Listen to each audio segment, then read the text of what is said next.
Being a cycling journalist, I've travelled all over Europe to cover races, but this year, 3 of the biggest are coming to the UK to create an unprecedented summer of cycling.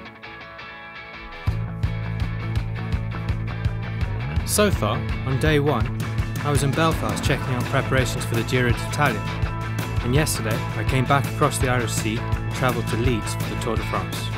And today it's up the motorway for my final stop in Glasgow, host of the 20th Commonwealth Games.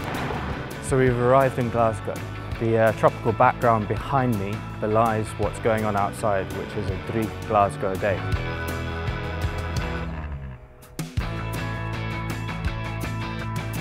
We're here in the People's Palace, which is actually going to be the scene of the Commonwealth Games road race. 168 kilometres, takes in a lot of the city's most famous streets. So it's going to be fabulous to see tens of thousands of people, if not hundreds of thousands of people, lining the route. And we're going to go meet one of the hopefuls, Jimmy McCullum. Having ridden the British road race here last year, it's pretty close to 2,000 metres of climbing. Proper big race, and I think it's close I'm going to get to ride the classic. Where the main action I think is really going to take place is going to be on Bath Street and Melrose Street. You've got 2 really quite different climbs. Bath Street's a long, fast, wide open drag.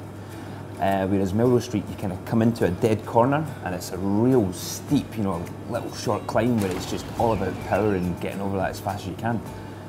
The thing you have to remember is that with racing is that it's not how steep the hill is or how long it is, it's how fast the guys go up it, so that's what makes a big difference. It's interesting that the Commonwealth Games comes just after the Tour de France really, and a lot of guys are already sort of like balancing whether they're actually going to be able to make it and stuff, but a lot of people will come out of the race absolutely flying. Could it be a really hard-fought road race battle? The Commonwealth Games it's always kind of a weird way the racing works. It's not quite like a European style race. You've got a lot of combination of countries, depending on who's in the breakaway, who wants to ride, who's going to help each other to kind of get to the main butt of the race. It's a very similar timing to last year's Olympics. So you've got a lot of guys who'll be coming out absolutely flying, and if Cav comes out, they're having one on the Champs-Élysées and one of his usual 5 stages of the tour, he'll be gunning to win the Commonwealth Games. Going for the 4th now, is this a bit of a sort of a swan song for you, this stage? Yeah, definitely. That's, as you say, that's 4 game cycles and not many people have done that. I think I'll possibly be the most capped Scottish cyclist at Com Games, which is just pretty cool. For me personally, it's a massive goal. I used to ride up and down Melrose Street as a kid, sprinting up and down it, kidding on I was in the Tour de France. So now I'm actually getting to almost live that moment with guys who ride the Tour de France, and it's pretty much a career-defining moment, to be honest with you. Leaving the warm cafe, I dashed across town to Cathkin Braes, which will host the Games mountain biking events. But the relentless West Coast weather put paid to our plan to speak to local riders. And with time of the essence, we headed down the hill to speak to the owner of Free Flow Bikes to find out what the venue means for the local off-roaders. It's a very good bonus for Glasgow and for Scotland to get the actual recognition of these tracks.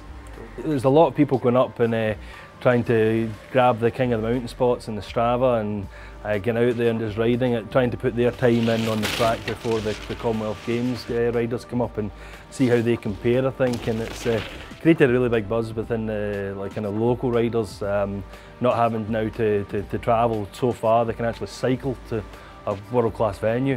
I take it you've done it a couple of times. What's the course like? Some technical sections mixed in with some good ascents, and there's a good terrain coverage. It's not just uphill. It constantly goes up and down variant terrains, which I prefer that in a cross-country circuit than just going up and then straight down.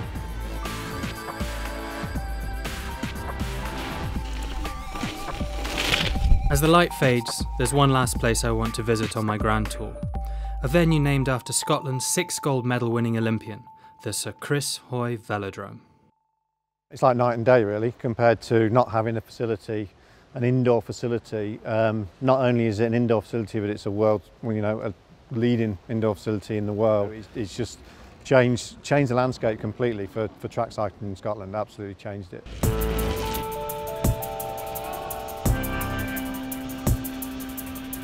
To actually have the velodrome that we're going to race on, training on weekly, it's brought everyone on to kind of the world-class level where we need to be at to compete in the games. Sure, absolutely. Commonwealth Games is big. I mean, we've had a great day in Glasgow, going around some of the venues and things. What's it like amongst the athletes? How up for it are you to perform well in front of home crowd?